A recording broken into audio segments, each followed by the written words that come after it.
Hello, everyone, and welcome in for another edition of Flash Life, produced by GFTV and KentStateSports.com. I'm your host, Tyler Henry. It was another great week for the Flashes on the hardwood and the gridiron. Let's get right into it in our flashback segment.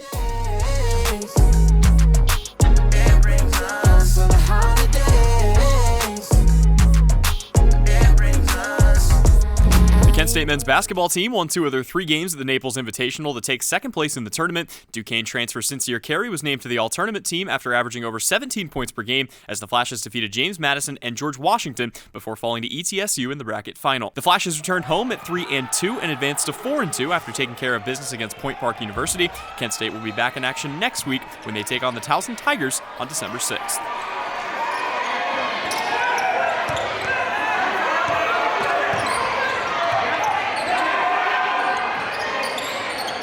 The Kent State women's basketball team also put together an impressive run at the Gulf Coast Showcase. The team defeated 2 Power 5 programs in number 19 UCLA and Penn State to take third in an impressive non-con tournament run. Senior Lindsey Thal became the 23rd player in program history to join the 1,000-point club, and Nyla Blackford capped off her tournament with back-to-back double-doubles to help the Flashes start their season a stellar 5-1. You give it all for your brother, you're gonna leave a champion! The Kent State football team hosted the Miami Redhawks on Saturday in a battle for the Mackey's title. The game went down to the wire as both teams traded punches down the stretch. Trailing by 3, Miami marched down the field, and on the final drive of the game, Kent State's defense stood tall at the goal line, forcing the Redhawks to kick a field goal to send the game into overtime. The Flashes scored first in OT, and after punching in a touchdown of their own, the Redhawks went for 2 to win the game, but were shut down by Montre Miller, who broke up a big pass to send the Flashes to the MAC title game. In addition to the huge win, this game saw milestones for 2 of the Flashes' best offensive weapons. Marquez Cooper became Kent State's first 1,000-yard rusher since Dree Archer in 2012, and Dante Cephas became the team's first 1,000-yard receiver since Eugene Baker in 1997. After defeating Miami, the Golden Flashes will be headed to Ford Field in Detroit for their first Mid-American Conference Championship game since 2012. Kent State will have a shot at their first MAC title in program history, but will have to knock off the Northern Illinois Huskies, who have won 4 of the last 10 conference crowns. The Flashes knocked off Northern Illinois 52-47 in a shootout earlier this season and will need a similar performance to sit atop the MAC after the final game of their conference schedule. Regardless of result, the Flashes will be headed to a bowl game later this month. Kickoff for the title bout is set for noon. For more on that and for links to the broadcast on ESPN and Kent State's radio network, head on over to KentStateSports.com. And finally, the Kent State women's basketball team will look to continue their non-con dominance on Friday as the team heads to New York to take on St. Bonaventure. The Flashes are fresh off 2 wins over Power 5 programs, and with another win could be 6-1 before returning home to close out their non-conference play. Tip-off between the Flashes and Bonnies is set for 7 p.m. on Friday night, and the game can be heard on the Kent State radio network. For more on Kent State's upcoming games and to find stories, broadcast links, and more, head on over to the schedules on KentStateSports.com. After a very successful 2021 campaign, we had a chance to sit down with Mid-American Conference Defensive Player of the Year Tianna Harris about her time in Kent and with the Kent State's women's soccer team. For more on that conversation, let's head to the interview. Hello, everybody, and welcome back to the Flash Life podcast. I'm Tyler Henry, joined here by Tianna Harris, one of Kent State's best defenders, and also the MAC Defensive Player of the Year. Tianna, thank you so much for coming on. It's great to talk to you today. Yeah, great to talk to you too. So, we've been starting a lot of our athletes off with this question. Nobody continues playing this game or any game at this high of a level for this long without loving it. When did you fall in love with the game of soccer? I started playing when I was 9, and honestly, it was just instant, love, gratification. I've always had a love for sports. My mom was a huge football fan, so I've kind of been around sports all my life, but the minute that I started playing is when I loved it, honestly. Sure.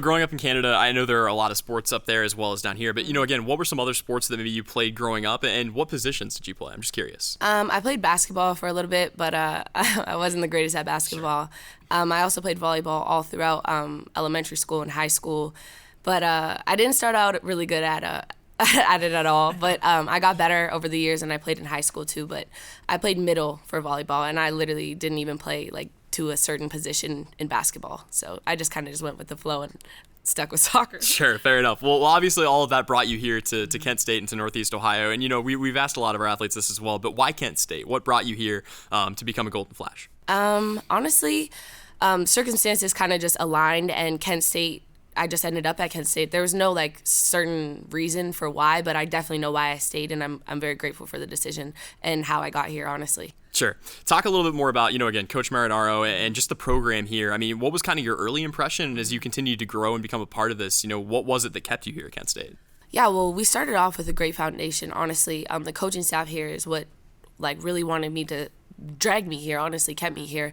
They're just all about family, all about, togetherness, fighting together. Their values aligned with my values. And honestly, it was a great start. The people as well, like the people at Kent, I'm sure like they are so welcoming and they just make you want to stay, honestly. Sure. Coach Marinaro, we kind of talked about this a little bit as well. He is one of those guys that the more you get to know him, the more he kind of opens up. What is your favorite kind of expression of his, if you will? And, again, if you want to peel back the curtain a little bit, a funny moment from Coach Marinaro. I think the funniest moments would be his frustrated moments.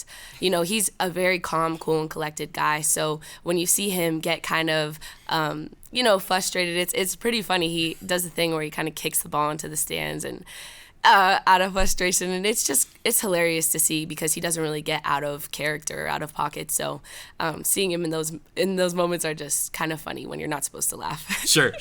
So, we talked about it a little bit. You're from Whitby, Ontario, up in Canada. You come down here to Northeast Ohio. Geographically, obviously not as far south as you could have gone. But, when you first got here, what were some of your first impressions and maybe some of the biggest differences between where you grew up and here? Well, where I'm from is kind of similar to Kent. Like, I'm kind of from more of a small town. So coming to Kent, it was kind of the same. It wasn't too different.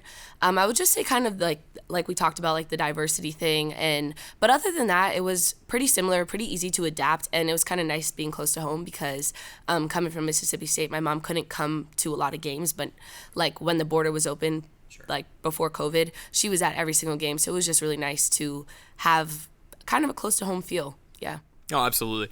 So looking at a little bit more at your game, obviously this is a back line that, continuously till the end of the season was one of the best in the MAC. What was it about some of the newer additions that you guys got to that in addition to, the rest of that back line that made it so good? It's easy to look at it and see the tackle percentages, but, being down there on the field, what was it about this defense that made you guys play so well this season? Honestly, like, we all had a common goal, and the level of respect and the level of commitment to each other kind of helped us a lot. We had a young back line, like Delaney. She was basically playing like a freshman year because of her COVID year, and she helped me lead this back line. We had freshmen step up into the position, and I think everyone who played in that back line, we just worked together. We all supported each other, and we worked really well because it was just a commitment to just get it done and just stick together, be positive, and we worked it out. It was great. Sure. Let's talk about your game specifically here. I know obviously the more you've played, the more you've improved. Anybody can say that. But, what are some things that maybe freshman year Tianna didn't know that senior year Tianna does? I would say I kind of play with a little bit more confidence now. It's hard as a freshman coming in, for everybody. You kind of have to find your style, find your ground. It's kind of different when you come from a team where you are the top dog and then you come and you're a freshman, it's like you're bottom of the totem pole again. So I think senior me is kind of more confident, more secure, and just hardworking, humble. It's the only thing that you can do is just really work hard. And that's what I've done since freshman year to senior year, and it's just translated. But I would say more confidence in my game now. Sure. I mean, ultimately, all that work led you to the highest honor that the MAC could bestow upon you, Defensive Player of the Year for the conference. Let me ask, when you got the notification, when you got the news that you would receive that honor, what was your reaction like? Honestly, I didn't want to say I'm in shock because I've worked extremely hard to be in that type of position. But, my whole life I've kind of been an underdog, never been underrated, so like I was used to it. I didn't expect a single thing, especially because of the great defenders in this league. I'm just very grateful. I was super humble. It brought me to tears because when you finally see something that you've worked so hard to build and it's paying off and other people are seeing that, it's just so like I can't even put it to words. I was so happy. Sure. In addition to all your work defensively, you also score 4 goals off set pieces for Kent State. When did that kind of become a part of your game? And also, I wanted to ask just broadly, it seems like all of that back line is capable of coming up. We saw Kiosha do some really good things in the assist game. What was it about that really kind of helped you kind of transition from strictly a defender to, having an impact on those set pieces? Mm-hmm. Well, I knew this year that we're not going to win a MAC championship with just the key players and just like a few people scoring. I think that was one thing we kind of lacked last year, was just not having a goal scorer. So I set a goal for myself to kind of be more lethal in the box when I get the opportunity. So I worked really hard this whole summer, every single break, just trying to get better at the crosses. Carly Hellstrom, we had great service from Carly and the other people who stepped up. And I think like D and I and Key and all the people in the back line just kind of knew like we had to step up as well, just because defensively the offense stepped up for us too. Yeah. Sure. I know that, again, Coach said this wasn't necessarily like bulletin board material, but I did want to ask, one of the storylines we followed this year, you guys were picked to finish 9th in the MAC coming into the season. Was that something that motivated you guys a little bit, that kind of maybe put a little pep in your step as you figured out 100%. What you had in that freshman class? 100%. We knew we had a young team, but honestly, the first 2 weeks into preseason, I knew we were going to be something special. I could have bet it on any money, anything like that. I could have told you guys that it wasn't going to be like that at all. We actually seen those rankings because they put us 12th first, right, and then they moved us to 9th. So, we put that basically on our wall in the locker room and looked at that as motivation. It just fueled our fire, honestly. Sure. Again, we talk a lot about the younger players on this team. We'll get into them in a second, but I did want to ask, again, you are part of a special senior class. You've got Carly Hellstrom, Cameron Shedenhelm, a lot of other veteran presences on this team. What has it been like playing with those players as you've kind of grown, together throughout your careers? It's something special. You don't always come to a team and meet girls who are so impactful to you as a person, and every single one of those girls in my senior class, like, I love to death. Like, those are the girls who I'm going to be friends with for life. Like, I'm so grateful that I got gifted into a team with such great, amazing hard workers and amazing people, like, outside and on the field. Like, it's just been great, honestly. I love all of those girls to death, so it's amazing. Sure. To have them. No, absolutely. And then again, we talked about it a little bit, but you add to that veteran leadership an incredible freshman class. Both of your attacking midfielders, Elisa Arthur, had a big impact this season.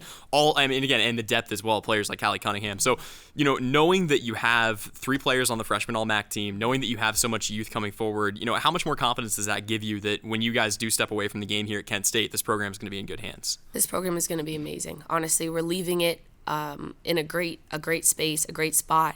A lot of the freshmen had to step up, so they kind of have that experience that not a lot of freshmen do ever have or have the chance to have. So honestly, I could tell you this whole season, I never went into a game thinking that, you never go into a game thinking you're going to lose, but I was never not confident in our team, even going down 2-0, like 3-0, coming back. I always had confidence in this team just because of the people that we have, even coming off the bench. So I never lost confidence in this team, and this freshman class is something special. Sure. Let's talk a little bit about some of those come from behind wins. You guys this season, 3 overtime wins, no overtime losses, a couple of OT draws this year. I asked Coach about this, and he said, again, these players are trying to give me a heart attack out here. But, from your guys' perspective, at what point in the season does it get to a point where no matter what you guys go down, you are confident in your ability to come back? Yeah.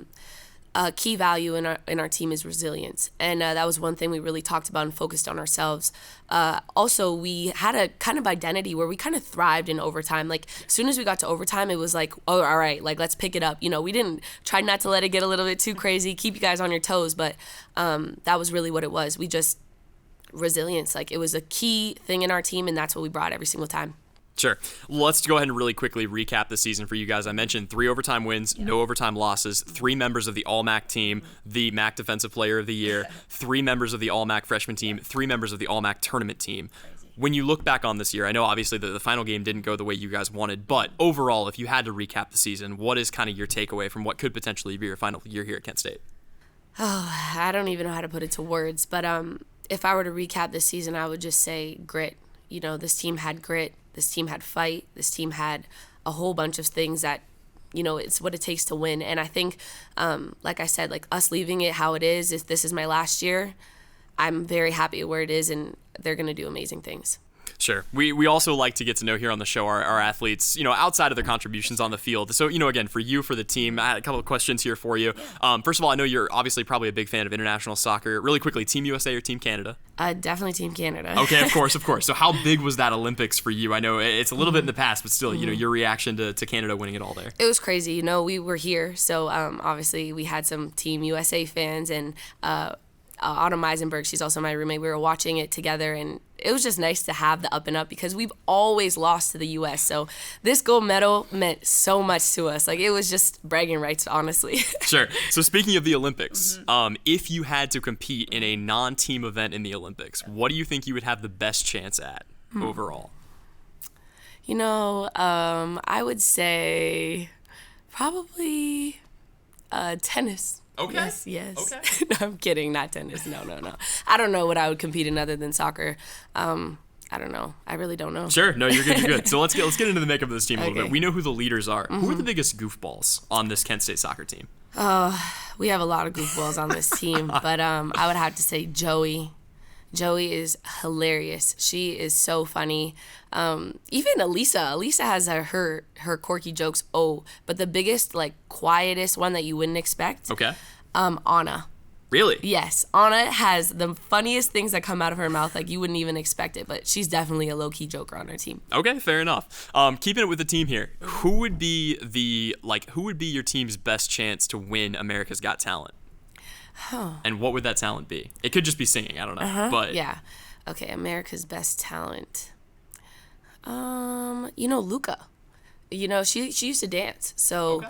I think I'm putting my money on Luca for the America's Got Talent. She's got a lot of things under her bag. She used to not wrestle. I think she did karate or like taekwondo or something like that. Okay. She's a black belt, and she danced and she plays soccer. So I'm putting my money on Luca. All right, fair enough. Again, pregame here. You're trying to hype up the team. You got the pregame aux. What is playing over the speaker to get the team ready for your big game? A big song this year in the locker room was Knife Talk. Anything Drake gets me hype. Obviously, I'm Canadian, and Joey has the aux all the time, so we put our trust in her, and she does well. She gets us all hyped. So. Sure, fair enough. This is probably an easy one for you, but again, coming from the north, is it soccer or football?